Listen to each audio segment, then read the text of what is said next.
Hello everyone, ये lecture 8 है, structure of earth and earth interior. हमने लास्ट क्लास में क्या पढ़ा था? हमने ये पढ़ा था कि अर्थ कैसे बना, कैसे प्राइमोर्डियल क्रस्ट बने, फिर जो क्रस्ट था वो कैसे ब्लास्ट हुआ, ब्लास्टिंग वजह से जो गैसेस थी वो बाहर कैसे आई, वोल्केनोस के थ्रू आई, डीगैसिंग प्रोसेस कहते हैं इसको। डेंसिटी डिफरेंशिएशन पढ़ा हमने उसमें। फिर हमने ये पढ़ा कि कैसे गैस जो स्टीम के थ्रू आई बाहर और ये कैसे कंडेंस होकर बादल बनाया, क्लाउड फॉर्मेशन हुआ, फिर उसके बाद कैसे बारिश हुई, बारिश की वजह से जो क्रस्ट है उसका हार्ड हुआ, लिथोस्फीयर, हाइड्रोस्फीयर, एटमॉस्फेयर एग्जिस्टेंस में आए।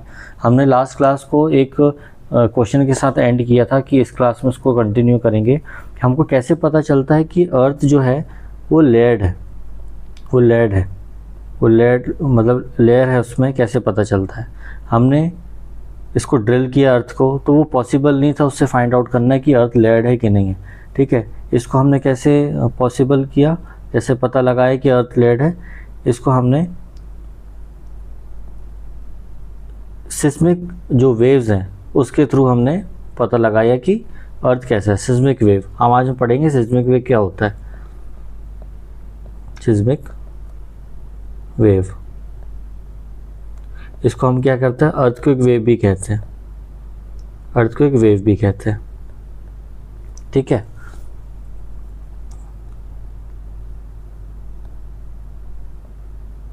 ये हमने अर्थ बनाया, यहाँ पर ये फोकस है, यहाँ पर कुछ एक एनर्जी आई, एनर्जी जनरेट हुई, कुछ जो प्लेट्स हैं जो बीनीथ द अर्थ हैं वो एक दूसरे से सबमर्ज्ड हो गई या फिर टकरा गई, इस वजह से एक एनर्जी आई तो पूरे यहाँ पूरे रिलीज़ हुई, पूरा इसका जो इफेक्ट है यहाँ आया, पूरा साइड में उसका इफेक्ट आया।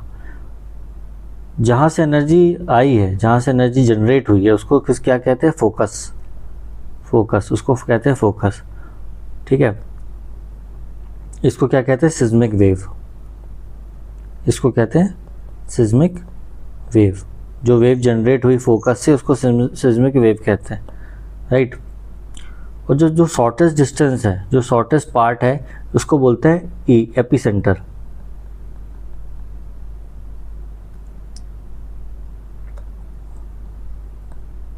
इसको बोलते हैं एपिसेंटर।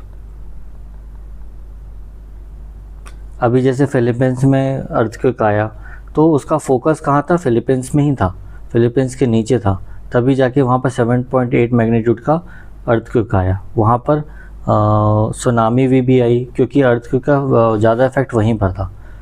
और जो इसी में जो सरफेस वेव हुई, जो सरफेस के जो अर्थक्वेक है वो सरफेस में जो इफेक्ट जिसको मिला, उसका इफेक्ट देखने सरफेस में मिला, तो उसको क्या कहेंगे? Surface wave, right.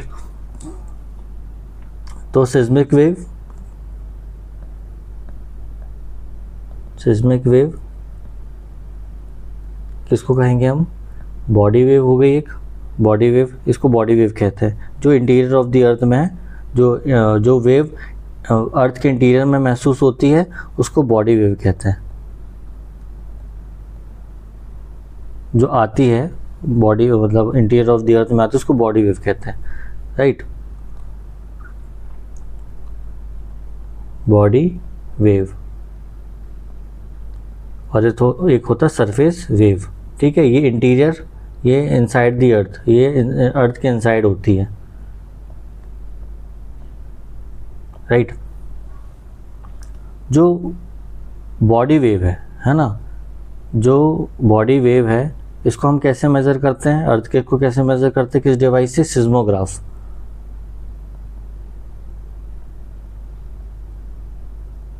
सिस्मोग्राफ से ये डिवाइस होता है ना, उसको इससे मेज़र करते हैं। सिस्मोग्राफ कैसा रहता है? ऐसा होता है, एक पेपर कनेक्टेड रहता है इससे, यहाँ पर एक पेन कनेक्टेड रहता है, तो ये ऐसा चलता रहता है। और इनकेस कभी अर्थक्वेक महसूस हुआ तो ऐसा करके ये ऐसा वेव्स बनाता है ये, राइट। तो जो अर्थक्वेक है ये 2 वेव्स में आपको महसूस होती है। ठीक है, ये फर्स्ट वेव, ये सेकेंड वेव, ठीक है।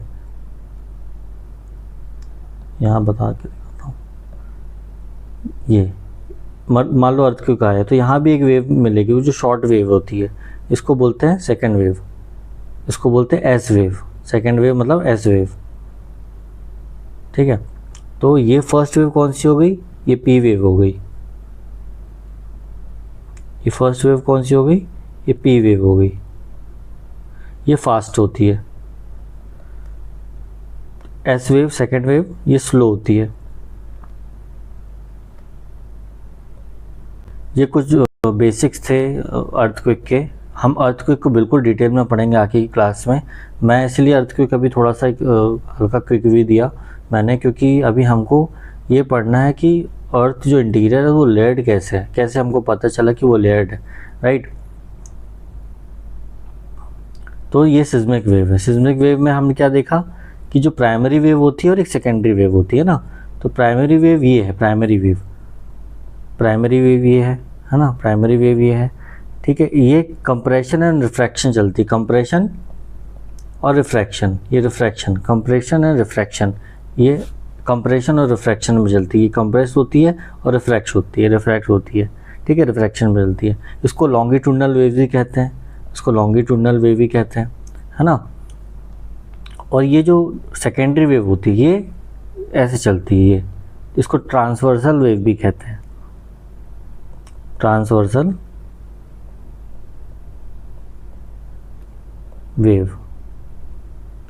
वेव भी कहते हैं। जो प्राइमरी वेव होती है वो बहुत अच्छा एग्जांपल है साउंड वेव का। साउंड आपने कभी स्पीकर को देखा होगा, तो स्पीकर जब बजता है तो अंदर बाहर वाइब्रेट करता है, तो वो एग्जांपल है किसका, पी वेव का। और जो लाइट वेव होती है ये ट्रांसवर्सल वेव जो सेकेंडरी वेव है इसका एग्जांपल है, राइट। इसकी हम कुछ प्रॉपर्टीज़ करते हैं, प्रॉपर्टीज़ पी वेव की और एस वेव की। P wave is faster, P wave होती है जो फास्टर होती है, एस वेव होती है वो स्लोअर होती है। पी वेव में क्या होता है, can travel in solid and liquid, ये सॉलिड और लिक्विड दोनों मीडियम में ट्रेवल करती है। और एस वेव होती है can travel only in solid, ठीक है। इसको हम देखते हैं एक डायग्राम से।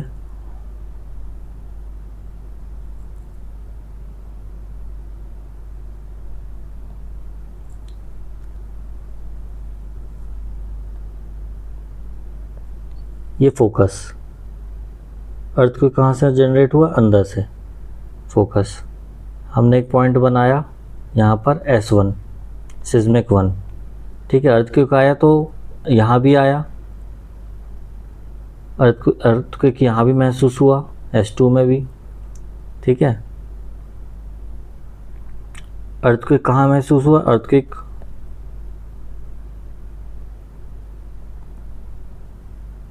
यहाँ भी महसूस हुआ। तो ये 0 डिग्री, ये 90 डिग्री, ये 180 डिग्री, 180 डिग्री, ये 270 डिग्री, राइट। तो कहाँ महसूस हुआ, S1 S2 S3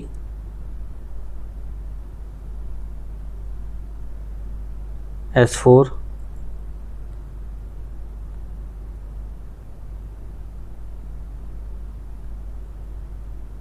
S3 इसका यहाँ आएगा,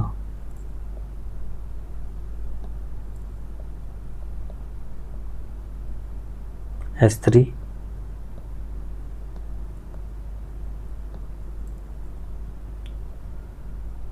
S4 हो गया, S5 S6, ठीक है। तो ये देखा गया कि अर्थक्वेक जब जनरेट हुआ, जब इंटीरियर ऑफ द अर्थ से अर्थक्वेक जनरेट हुआ, तो ये देखा गया कि अर्थ यहाँ महसूस हुआ T1 में अर्थक्वेक हुआ, पी वेव भी आई और एस वेव भी आई। S2 में पी वेव और एस वेव दोनों महसूस हुई, ठीक है। अब बात आई S3 की, तो यहाँ पर एस वेव प्रेजेंट नहीं थी, नो एस वेव।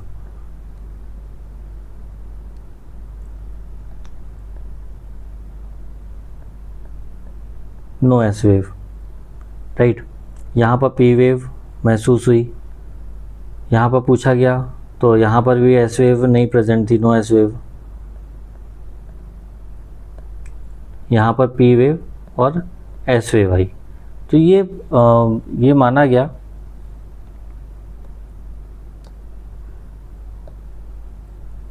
कि यहाँ पर कुछ तो ऐसा है जो यहाँ पर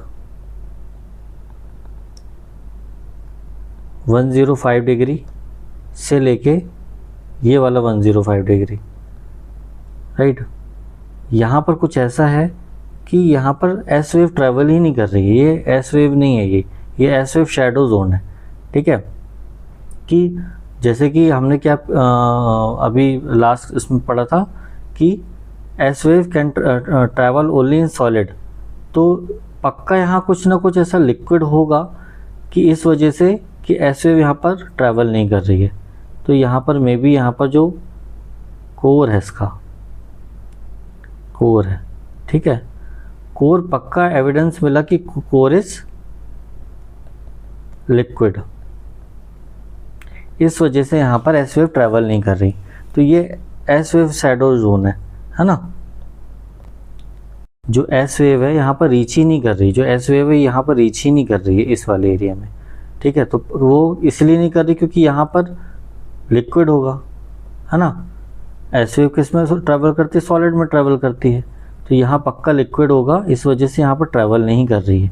तो ये एस वेव सॉलिड जोन है। तो हम एक और पॉइंट इसमें क्या लिखेंगे, एक हम जो प्रॉपर्टीज़ हमने लिखी थी, हम प्रॉपर्टीज़ में क्या लिखेंगे, एक और wave bend when medium and density changes, ठीक है। अब हमने क्या देखा यहाँ पर, bends when density changes। इससे ये हमें पता चला कि ये जो पार्ट है, ये जो कोर वाला पार्ट है, ये लिक्विड है, इसी वजह से ये एस शैडो जोन है ना, क्योंकि ये लिक्विड में ट्रेवल नहीं कर सकते एस वेव। और जो कोर है वो सॉलिड है, इस वजह से हमारे जो अर्थ का जो मैग्नेटिक फील्ड है ना, वो इस नेचुरली है, क्योंकि जो अर्थ का मैग्नेटिक फील्ड है इस लिक्विड सेक्शन के कारण और ये जो सॉलिड सेक्शन के कारण, है ना। हम आगे पढ़ेंगे कि कैसे सॉलिड और लिक्विड मिला के जो एक कैसा कॉम्बिनेशन बनाते हैं जो अर्थ का मैग्नेटिक फील्ड बनाते हैं, जो अर्थ का मैग्नेटिक फील्ड है जिसके थ्रू ही हम जो बर्ड्स हैं वो ट्रैवल करती हैं, है ना, और बाकी की चीज़ें होती हैं, ठीक है। तो आज की क्लास के लिए इतना ही। मैं नेक्स्ट क्लास में मिलूँगा, जो लेक्चर रहेगा लिथोस्फीयर एंड लिथोस्फेरिक डायनेमिज्म, है ना। ये लेक्चर 8th रहेगा इस बार का, और ये आगे सिस्मिक वेव के बारे में पढ़ेंगे हम, और इसके और अच्छे से डिटेल पढ़ेंगे, उसमें एस वेव पी वेव क्यों ट्रैवल नहीं करती हैं, कैसा आगे का मैकेनिज़्म रहता है। Thank you for watching this video, thank you so much.